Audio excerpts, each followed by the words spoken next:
It's To the Best of Our Knowledge. I'm Anne Strainchamps. When you look around the world right now, how hopeful do you feel?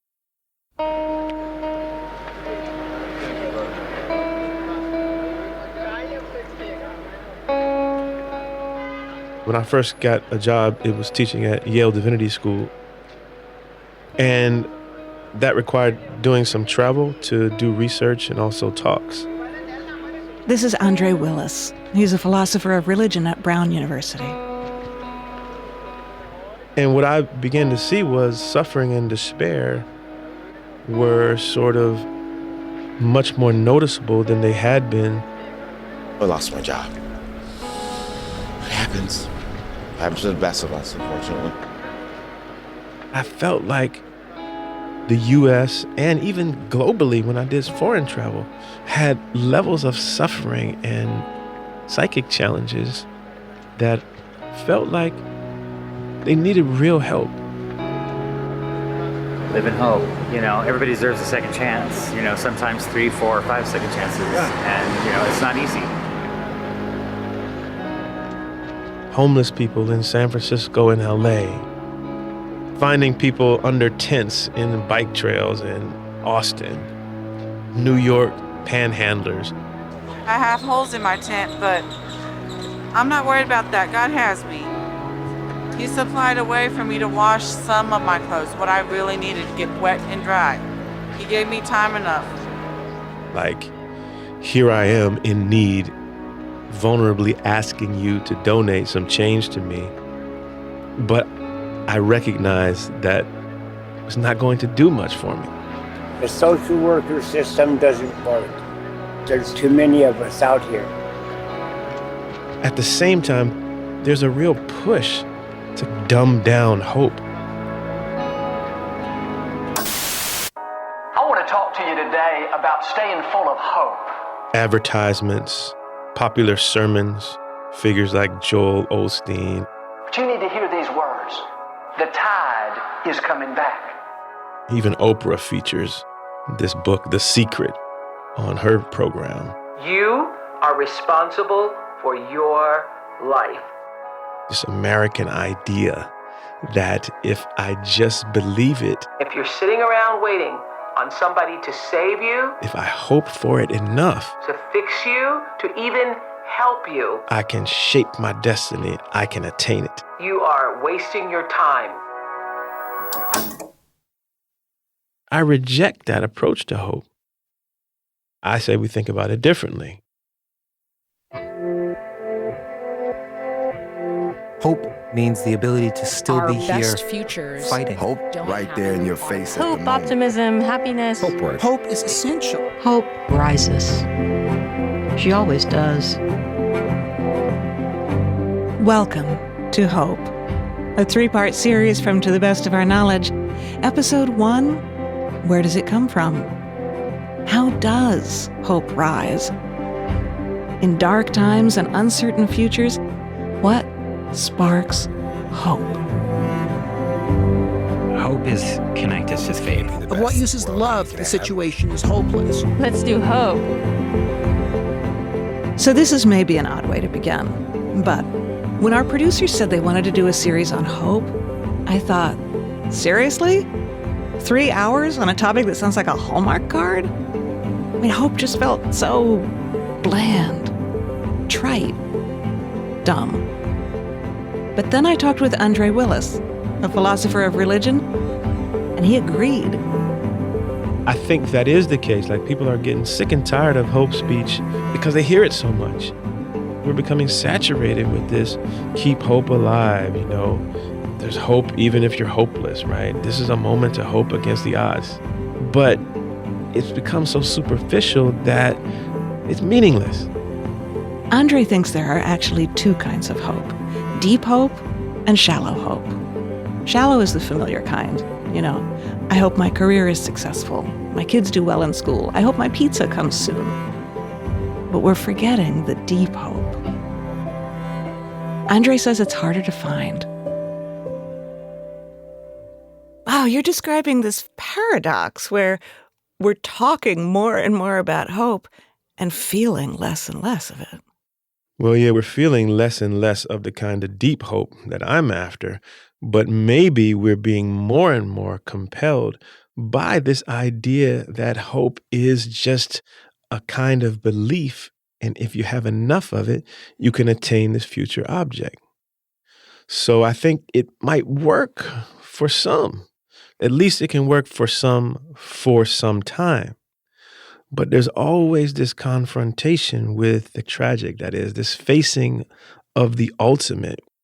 Attending to someone with, say, a degenerative disease like Alzheimer's, or to be close to communities that go downhill. Mm. That language of hope is unsatisfying in those situations because there's no way out. Things do not get better.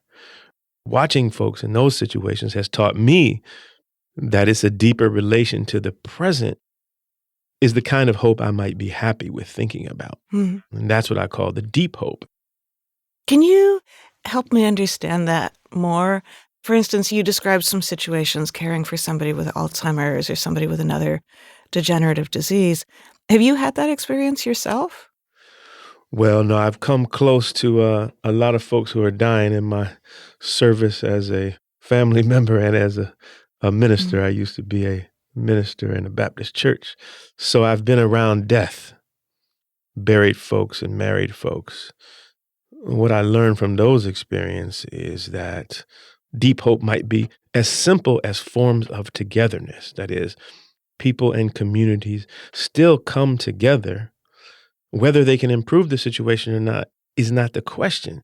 It's the togetherness itself, which I want to think about as a form of hope that is sustaining. It's not future directed and future oriented. It's not engaged with a kind of probability question about what's coming later, but it's fully present. What does that feel like, look like? It sounds like you're talking about people coming together at a time of despair, knowing that things are not going to get better. What does hope mean in that situation? We turn to Martin Luther King as a way of answering that question, but it's not the Martin Luther King who's been commodified in the I Have a Dream speech of 1963. It's actually another sermon that Martin gave called Unfulfilled Dreams, where he talked about all of our hopes being always blasted and our dreams persistently shattered. That is not the Martin Luther King Jr. I know of. Exactly. And he gave this sermon, Unfulfilled Dreams, more than one time. He also gave it a month before he was murdered. And what Martin described in that sermon was that his dreams were not going to come true, that his project ultimately was going to fail, and it had fallen short, but that he knew he was not to be judged by what his hopes were and how they were not reached, but the quality and depth of commitment to his community in his own heart. So that's what I think about as a kind of deep hope. I'm still trying to imagine a hope that isn't about a goal and maybe even isn't about the future. I mean, what does it feel like to you to say, yes, I have hope? I think it's less a redefining of hope than it is what comes from witnessing what people do when they're really facing odds that are insurmountable. They tend to, when they're at their best, right, let go of, at some point, I guess we all will let go of some kind of future aspirations, but we'll simply become more present and more in touch with the beauty and the simplicity of life as it's unfolding in front of us. So Rachel Naomi Remen talks about this. She works with survivors of cancer, people who are living with cancer. And she talks about a terminally ill patient who is able to go home to die and sees a full bottle of dishwashing liquid on the sink. And she sees it in such a new way that it evokes a sense of overall beauty and a fundamental unity of all. And so Rachel Naomi Remen's question is, why does it take such overwhelmingly dire circumstances to get to that kind of foundational understanding? And here's where I come in. I say it can redirect us away from the kind of commercialized, commodified, and frivolous, superficial forms of hope that we're often captivated by. But Andre, I have to say, I mean, I'm hardly alone. I look around the world, I read the newspapers, and you talked about the people you see on the street with such unhappiness. I think about climate change.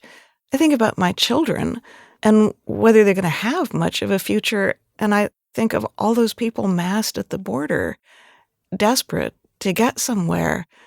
I'm scared about the future, and things look bad. Well, I'm glad you said that, because that kind of hits the nail on the head for me. I mean, the problem for me with the grammar of hope is that it doesn't attend to the catastrophes that we're facing. So if we were to say that there's actually hope for the planet, given what we know, we're telling ourselves a lie. The best thing we can do, I think, is to prepare for what's coming. And that's the kind of deep hope I'm after, which is to say that we don't need a romantic story about how we can overcome this problem. The problem's not going to go away. We can do better to confront it, but we're not going to solve it. How do you live with that? That's the kind of deep hope I'm calling for. Be present to it, be together with others in it, and face it honestly. And that's a form of hope that we don't see a lot in our culture. Yeah. I think you find that especially in the African American tradition. Is that why that tradition of deep hope comes to us from people who have been rendered hopeless? Well, certainly, I think that this is what the complicated gift of suffering can do. When folks have faced insurmountable odds for generations, we look at what they've done. Something like the blues, a form which in itself isn't future-oriented or directed toward probable aim, but celebrates a way of being together in the face of what is. And we see this in other forms of suffering too. I mean, I'm reminded of certain descriptions of Jews in concentration camps, right? Mm-hmm. Where there's a whole lot of togetherness, some singing, some, hey, we're not going to get out of here, but the best we can do is to attend to what is, face to face with this despair and grief. You know, I'm thinking about the days after 9/11. There was so much tragedy, so much grief, and at the same time, what so many people have said is that that was a really wonderful period of time because people came together. There was this sense of collective, shared kindness. Well, what I like about that point is that there's another approach that also is useful, which is simply to be a hope. And I think post 9/11 was a context when people knew that they had to act, and they had to act in ways that were useful for themselves and their neighbors. So therefore, one is the hope of the neighborhood, the hope of their community, the hope that helps us get through these odds, not overcomes them, but helps us deal with them.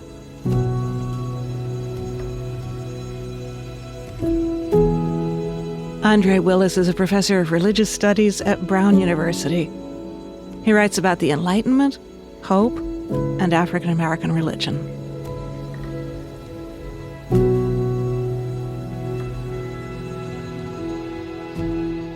So here's a scary idea. What if the secret to feeling more hope is not philosophy, but neuroscience?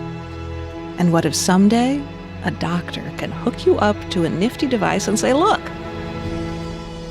here's your brain on hope. It's not as far-fetched as you'd think.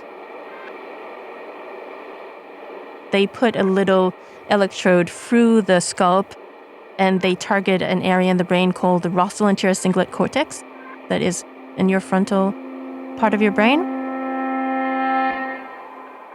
And by doing that, by triggering electricity to that part of the brain, there's an immediate reaction in patients, immediately, like that exact second. Suddenly, they describe it as a feeling of warmth and hope. I think one patient said something like, it's a feeling of spring. They've been, it's all dark, and then the moment that little electrode is turned on, it's stimulating the neurons in that part of the brain. There is a feeling of hope and optimism. So it already exists.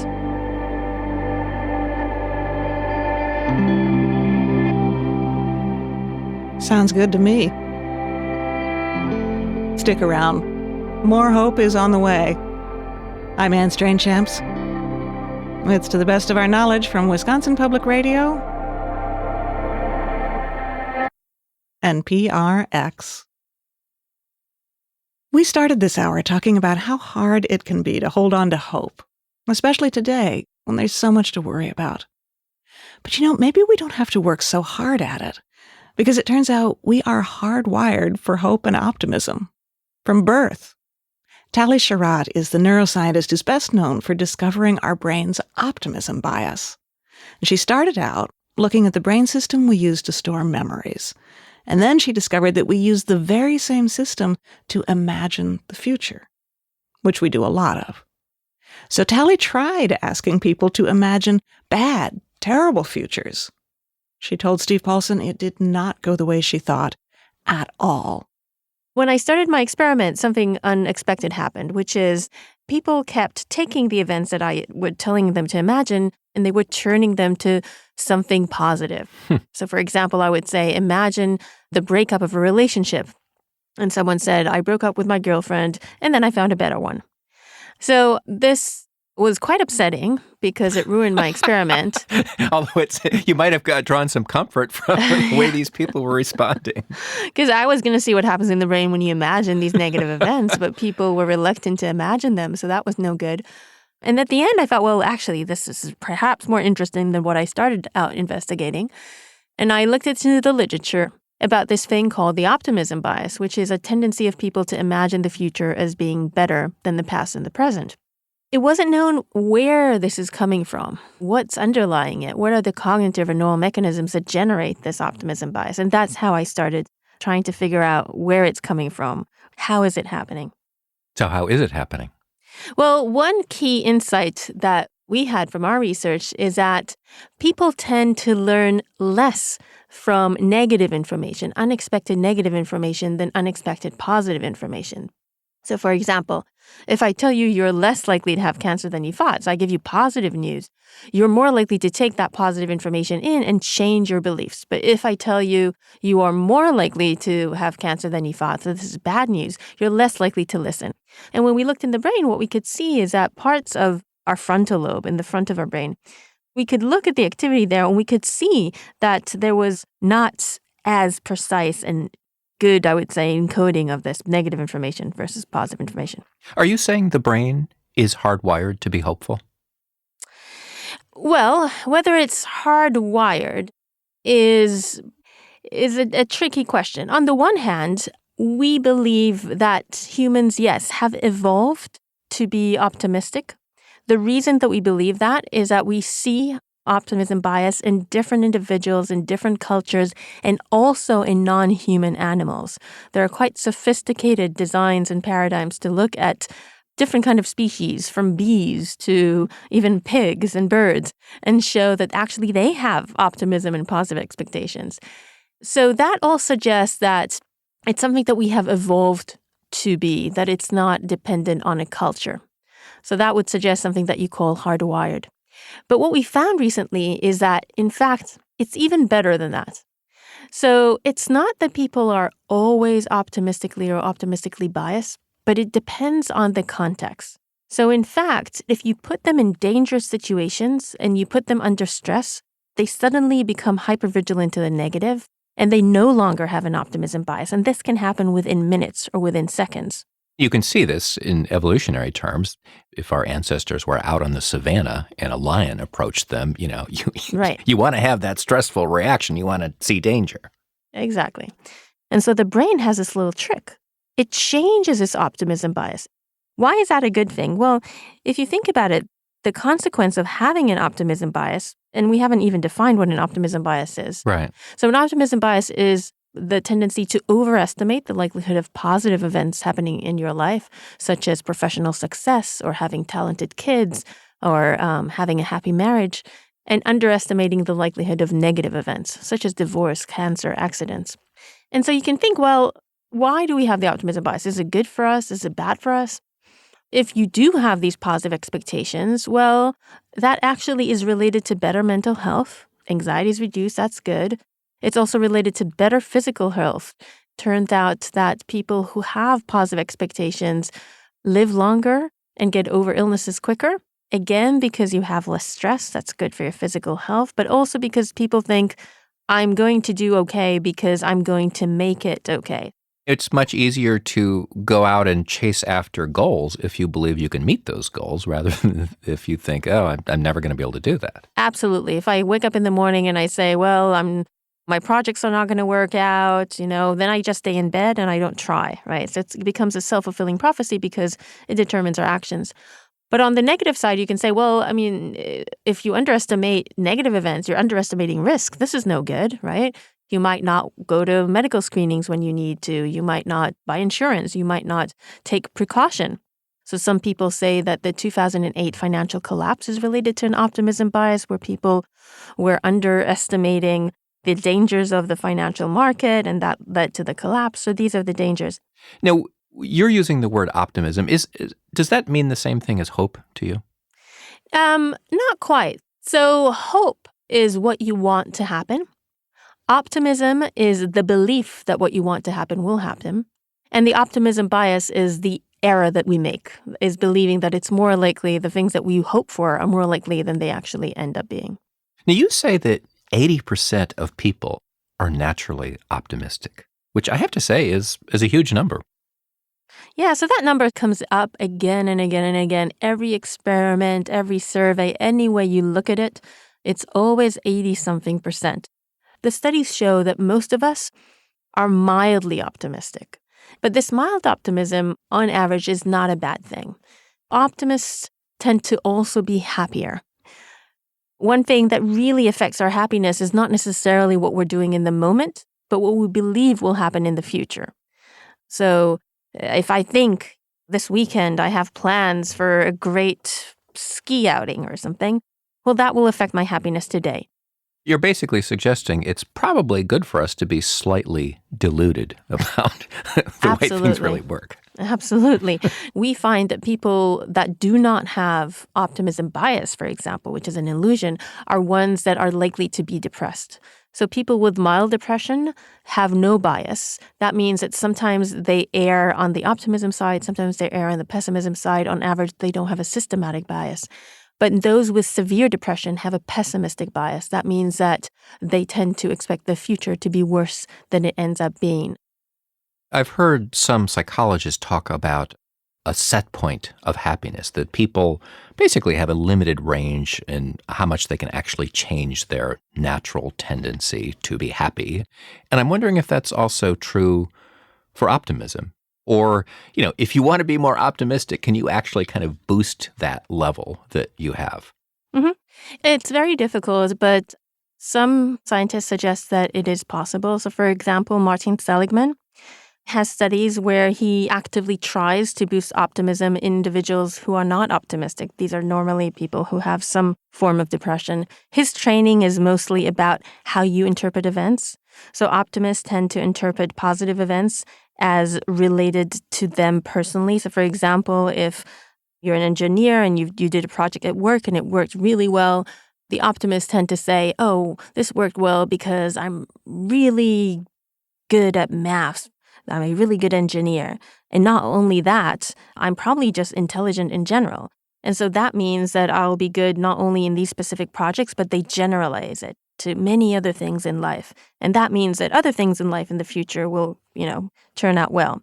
And when they fail, they tend to interpret the failure as not related to themselves, as temporary, and not generalize it. So if the project failed, it's more about, well, I just happened to not put enough effort this time, or, oh, my competitor just happened to do better. It's not about me being stupid, and it definitely doesn't generalize to other parts of my life, and it therefore would not affect what I would expect in the future. So this is kind of the optimist way of thinking. And so what Martin Seligman does, he tries to train individuals to think in this kind of way. So you've said that optimism and hope are not exactly the same thing, but let me pose the related question then. Mm-hmm. Do you think you can teach hope? So can you cause someone to hope for something? I think it's related to the question of motivation. So hoping, you have to hope for something, right? And what can happen in mental illness, for example, is that people don't have anything that they hope for because they don't care anymore. There's no motivation. But, that's what certain psychotherapy is about, I guess. But yeah, I mean, both hope and optimism are difficult. It's difficult to change. It's not impossible. People have shown that you could do it with certain amount of training and certain talk therapies and so on.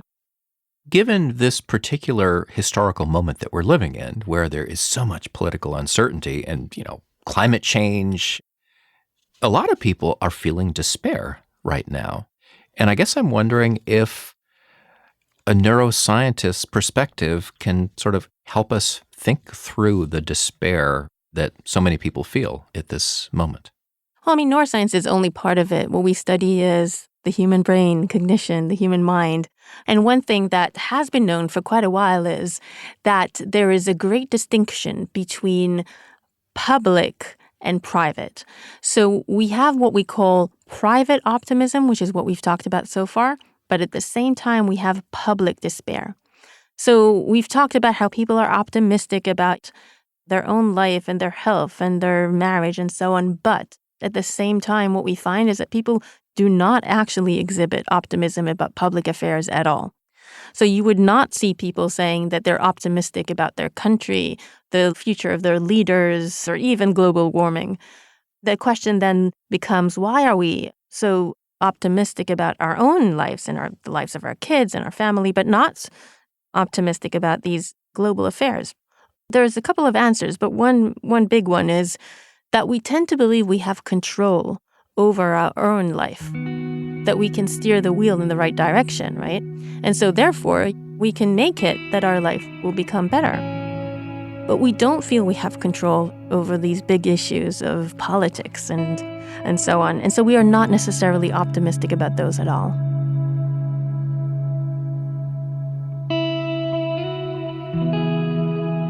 Tali Sharot is the director of the Affective Brain Lab and a professor of cognitive neuroscience at University College in London. She's also the author of The Optimism Bias, Why We're Wired to Look on the Bright Side. And that was Steve Paulson talking with her.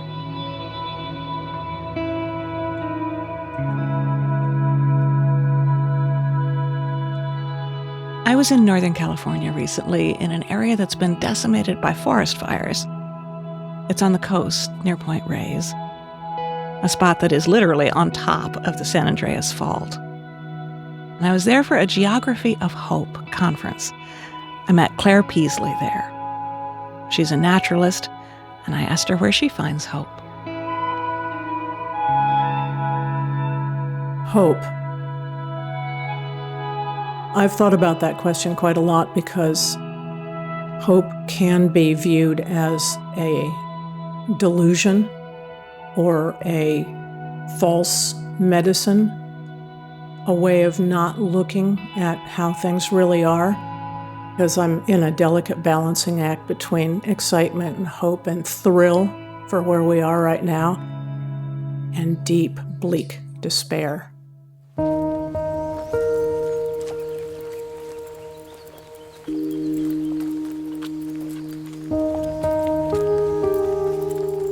So I actually went out into the Point Reyes National Seashore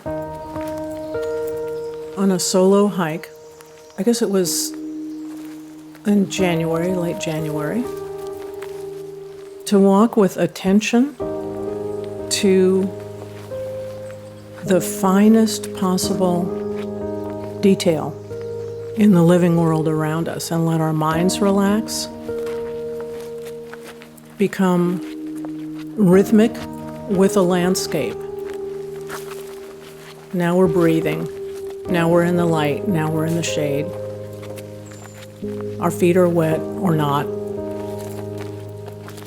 Becoming a body again, becoming an animal, feeling your bones, feeling your pelvis, holding you up and your shoulder blades dropping so your lungs open.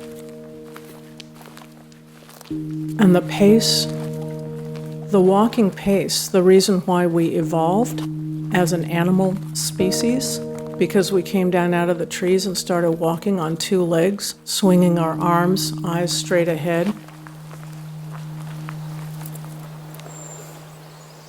What am I supposed to know here? What is there here for me to learn?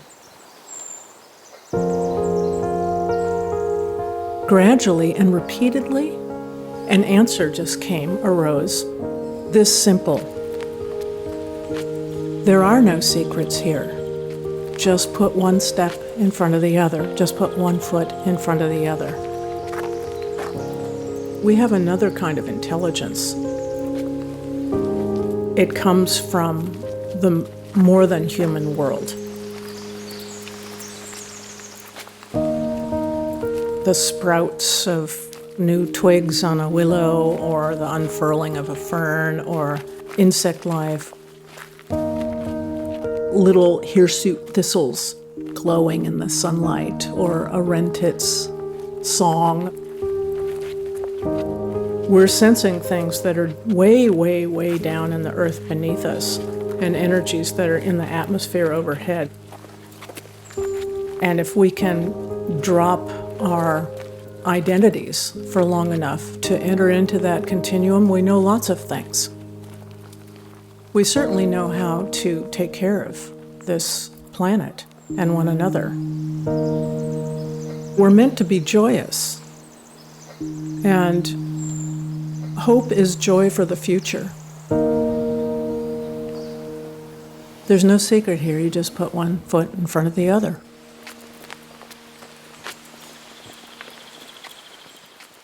Claire Peaslee is a naturalist who lives near Point Reyes, California. And a special shout out to the Black Mountain Circle community and their Geography of Hope events.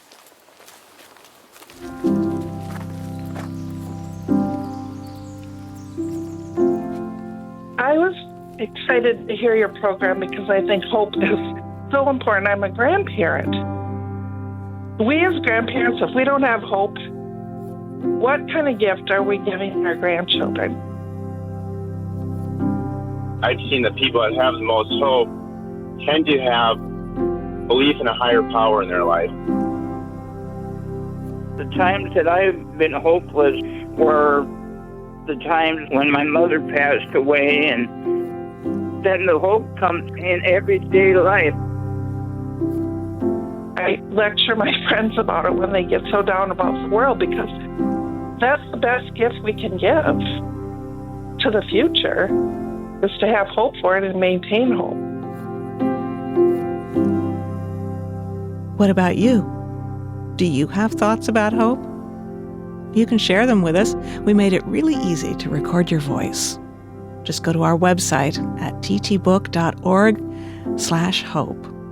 Share your thoughts, and they just may wind up on the air.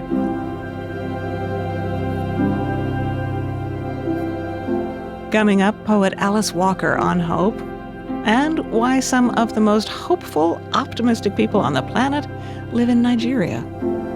I'm Anne Strange-Champs. It's To the Best of Our Knowledge from Wisconsin Public Radio and PRX.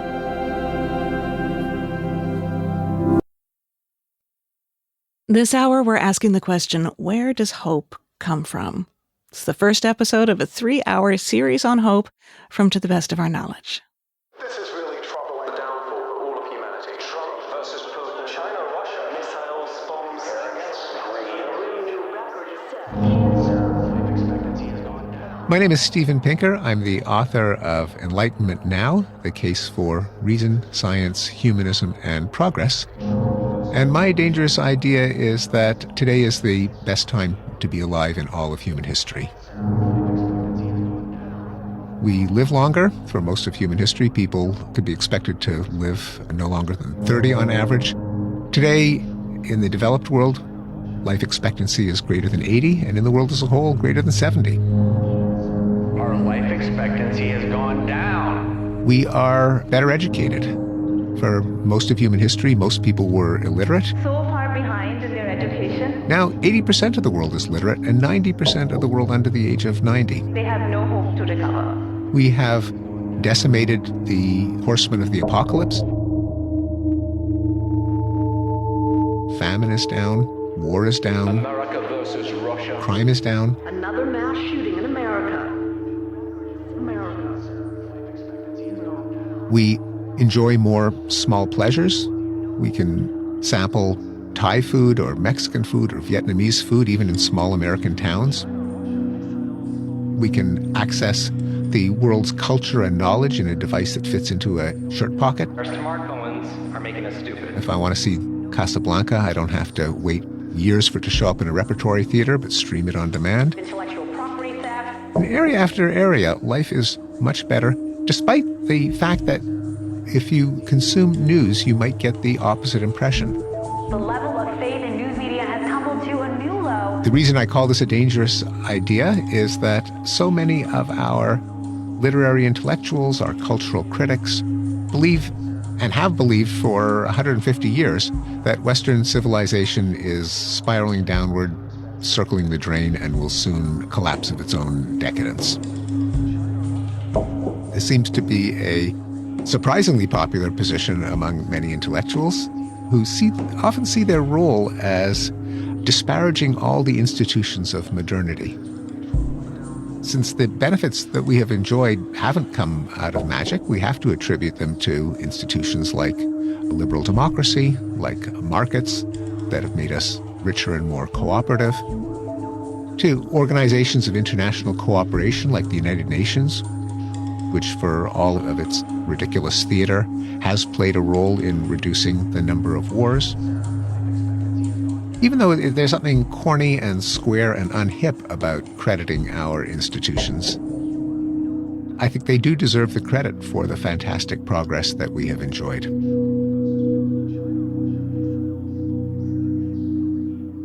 Steven Pinker is a professor of psychology at Harvard. He's the author of Enlightenment Now, The Case for Reason, Science, Humanism, and Progress. So he makes a strong case that the world is getting better and better. But look around you. Do people seem happier? I guess it depends on where you live. For years now, international polls have ranked Nigeria as one of the most optimistic nations in the world. The U.S., not so much. In fact, American optimism has been steadily dropping, which is odd, don't you think? Nigeria has rampant corruption, Boko Haram, poverty, and HIV/AIDS crisis. And America has everything. Chigozie Obioma grew up in Nigeria. He's a novelist, and he teaches at the University of Nebraska-Lincoln. And he agrees, Nigerians are definitely more optimistic, more hopeful. Absolutely. You know, some time ago, somebody said to me, I think it was my dad's uncle, he said, here in Nigeria, everybody lives on a miracle. It's hard to generalize, of course, and stereotype people. But typically, there is a very strongly built-in belief or culture of hope in Nigeria and optimism. People believe generally that no matter what circumstance they are in right now, is going to turn around. I think that would surprise so many people because we're talking about countries that, well, if you just walk around downtown Lagos, you'll see a lot of, if not actual misery, a lot of conditions for misery. Absolutely, yes. Yeah. Yes, I mean, that's what surprises me. So I've been an academic in America for the past 4 years, I'll say. Almost every semester, 1 or 2 very young students die. By their own hand? Yes, it's a very common thing. And I just keep wondering, okay, what drives this? Given that, at least from, an outside observer, life seems good for all of them. All my students have cars and they're like 17, they're 18. You go to Nigeria, I was there just a month ago, and at least in the place where my parents live right now, maybe 2 out of 5 families have a car. I mean, it's luxury. Their life seems good. They are a U.S. citizen. They can wake up, take a passport, and go anywhere. They at least have some money. They can make ends meet. So why do they lose hope so easily? So it was just what informed that. So you took on this project. You went to Nigeria and you started interviewing people, asking them about hope, optimism, happiness. Tell me about that project. Yeah, so I decided to go and investigate that happiness thing. I would just walk around. Sometimes I'd take a taxi and just talk to people. What were you asking them? The first question was always, are you happy? The second would be something like, is this all you have? What is your job? Are you married? Something like that, just to try to pass out their economic standard. Then I asked them the ultimate question. In this condition where you find yourself now, have you ever considered ending your life? And most of them would just get mad at me. Really? Yes. They would be like, how could you even, are you not a Nigerian? Why would you think of something like that? That was the most common answer that they gave me. So is it because suicide is just very, very frowned on? Or was it something more like, why would you even assume I'd ever be that unhappy? For me, I think it really is just the African way of seeing life. There is something about the importance of existence and family. It also has to do with the support system. We have extended families. I call my cousins my brothers and sisters. I don't see them as cousins. So you're responsible not just for yourself, but for a whole clan of people. So I think that also has to do with that. There are African intellectuals who would say that that's not just about family structure, that feeling of connection to other people is built into so many African philosophies in different parts of the country. Absolutely. And so there's an ineffable feeling that I get whenever I'm in Nigeria that I don't get anywhere else. I'm not trying to idealize it. I hate a lot of things about it, like the poverty and all that, and the politics. But there's something about the humanity of the people that strikes me as just unique in a way that is very difficult to grapple with. It might just have to be with the fact that there's just a lot of people who will come and try to be invested in your life. They ask you what an American might consider an invasive question. Just somebody who doesn't know you. And, there's a freedom that I don't feel when I'm in the US now and I meet a stranger. I become somewhat self-conscious in a way that I almost never do when I'm in Nigeria. I'm so happy to hear you say this because I was in Ethiopia recently in Addis and, like Lagos, a huge city, very conspicuous poverty, which was hard to see. Yes. And sitting on the plane coming back, I realized that I was so sad to be leaving. And I was trying to think, what is it that I feel that I'll miss so much? And it was hard to put my finger on it. It was something about the spirit or even the mood of the city. You know what my mom said when she came here? Sadly, she has like only primary school education and can barely speak English. But she made an observation that I would not forget. She was like, is there like a curfew here? It's so quiet. There's no noise. Nobody's making, any kind of sound. I'm like, this is welcome to America.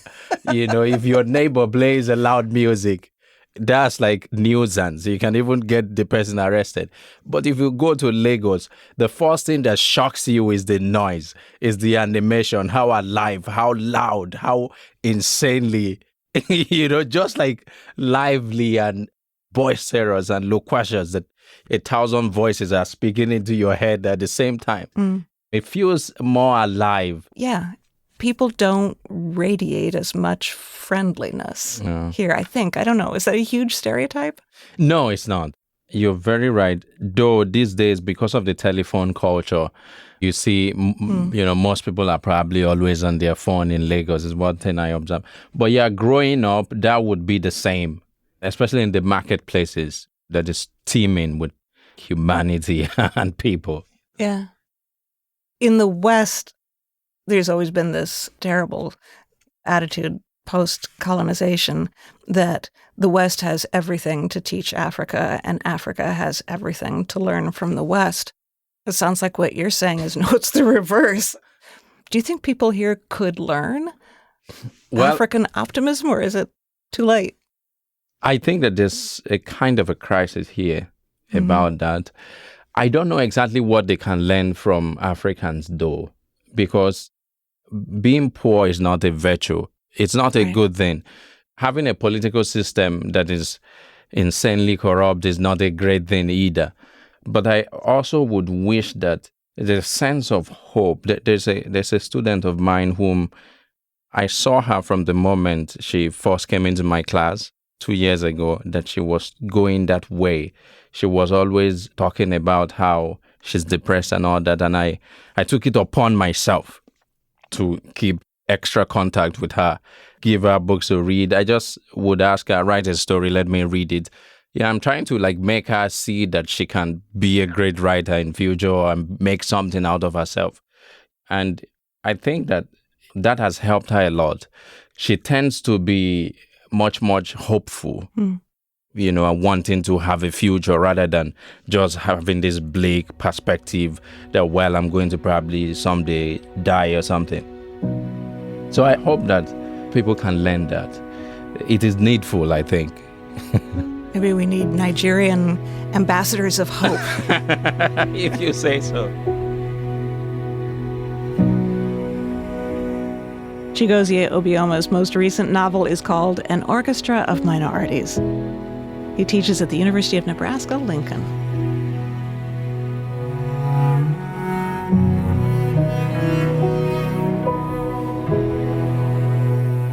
So as we're discovering, hope is a complicated, even slippery word. Maybe it demands a poet's voice. Here's Alice Walker. Hope is a woman who has lost her fear. For Sundas Shekhar Saleh, Iraqi mother, with my love. In our despair that justice is slow, we sit with heads bowed, wondering how, even whether, we will ever be healed. Perhaps it is a question only the ravaged, the violated seriously ask. And is that not now almost all of us? But hope is on the way. As usual, hope is a woman herding her children around her, all she retains of who she was. As usual, except for her kids, she has lost almost everything. Hope is a woman who has lost her fear, along with her home, her employment, her parents, her olive trees, her grapes, the peace of independence, the reassuring noises of ordinary neighbors. Hope rises. She always does. Did we fail to notice this in all the stories they've tried to suppress? Hope rises, and she puts on her same unfashionable threadbare cloak, and penniless she flings herself against the cold, polished, protective chainmail of the very powerful, the very rich. Chainmail that mimics suspiciously silver coins and lizard scales. And all she has to fight with is the reality of what was done to her country, her people, her children, her home. All she has as Alma is what she has learned must never be done, not in the name of war, and especially never in the name of peace. Hope is always the teacher with the toughest homework. Our assignment, to grasp what has never been breathed in our stolen empire on the hill. Without justice, we will never be healed. Alice Walker reading her poem, Hope is a Woman Who Has Lost Her Fear. Her latest book is called Taking the Arrow Out of the Heart, and that music was composed especially for the poem by Wendell Patrick. He's also a composer of original scores for the public radio show Out of the Blocks.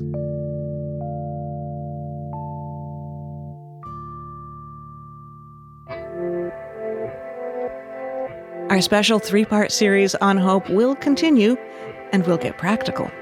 Can you make hope? Here's the hip-hop artist Common. Optimism is not just only looking at what's in front of you and saying, man, and just determining from what you see in front of you that that's going to be the end result. That's not what optimism is or hope is. Hope has to do with also seeing things that may not be right there, tangible, right there in your face at the moment. It's having faith in the unseen. And I see a lot of hard times, but my hope and optimism also sees what's blossoming out of these hard times. That's next time on To the Best of Our Knowledge.